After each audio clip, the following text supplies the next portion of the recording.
Well, let's move on to the Saints, the New Orleans Saints, who also were eliminated. They are plus 29 net points.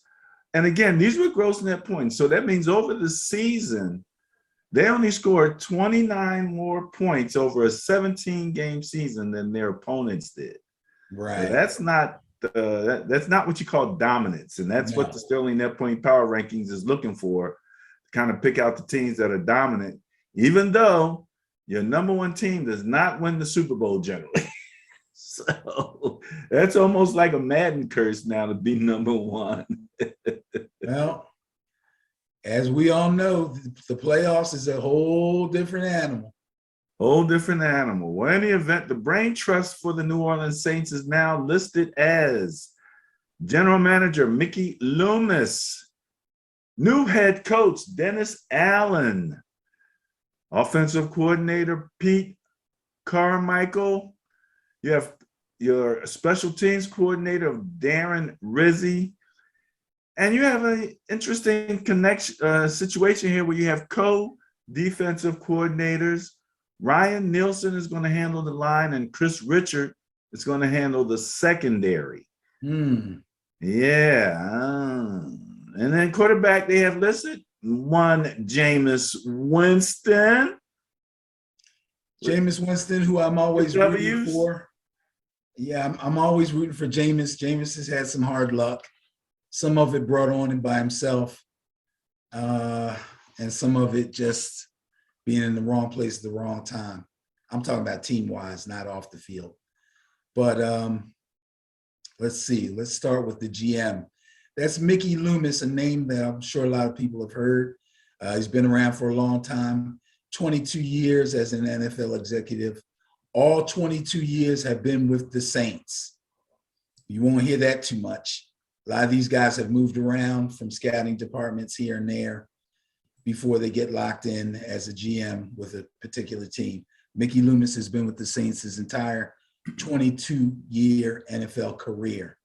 When he first came to the Saints, he was the director of football operations, and then he became the GM in 2002 and has been there ever since. He also served as executive vice president of, this is interesting. This is a tidbit I threw in. He also served as the executive vice president of basketball operations for the Pelicans from 2012 to 2019. Yes. But simultaneously? Simultaneously between 2012 and 2019, he was the GM of the Saints and the executive vice president of basketball operations for the Penguins. For the Pelicans. Can you believe that?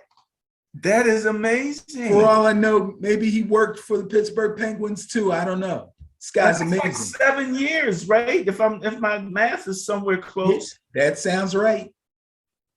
How crazy is that? A lot of GMs don't have a 7-year career working for one team. For one team. This guy worked for 2 teams in 2 different sports.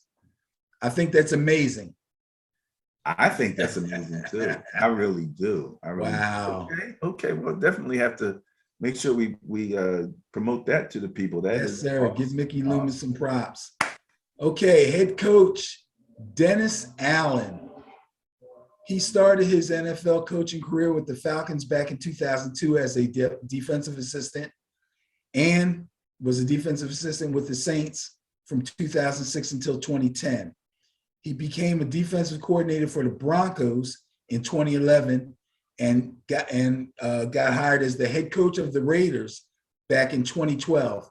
That only lasted 2 years, unfortunately for him. He was fired. He went back to the Saints in 2015 as a defensive coordinator and held that position until becoming the head coach, starting the season after the retirement of Sean Payton. The offensive coordinator is now Pete Carmichael. He started his NFL coaching career in 2000 as a tight ends coach for the Browns. He was an offensive assistant with Washington and with the Chargers before joining the Saints in 2006 as a quarterback coach, and he's been the offensive coordinator since 2009. Now, as mentioned, we have co-defensive coordinators. Ryan Nielsen works with the line. Chris Richard works with the secondary. Nielsen has been with the Saints since 2017 and has been the defensive line coach that entire time, I believe. Richard came over from the Cowboys in 2019 and has been working with the Saints secondary ever since.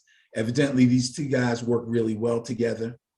Therefore, they're just going to keep rolling with the two of them handling the defense together. So you mentioned 2019? Yes. He Okay. came over from the Cowboys in 2019. Okay, so that's like, okay, so yeah, if it's been working. Right. You know. All right. So there's your brain trust, including Jameis Winston. Here's your roster resets for the New Orleans Saints. I will consider Jameis Winston a big addition by re-signing him. I believe he will now get his true chance to actually be the number one QB and earn the position of number one QB on his own team. I'm looking forward to this season for Jameis Winston. I've always been a Jameis Winston fan ever since Florida State. Picking up Marcus May as a safety was pretty big, got him away from the Jets, and he re-signed one of their receivers, Traquan Smith. So I think they did pretty well there. Their biggest losses, of course, is losing Sean Payton as their head coach. He was a top flight head coach, coached them to a Super Bowl win.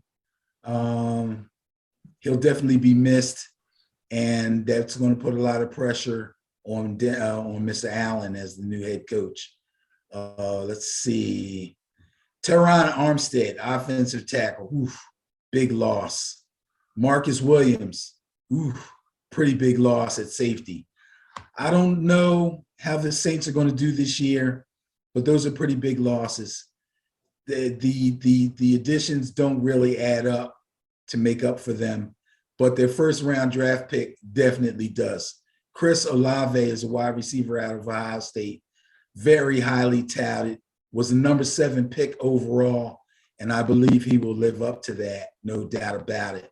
Also, their second first round pick was Trevor Penning out of Northern Iowa, a very big guy at offensive tackle to help protect Jameis. Nice pickup there.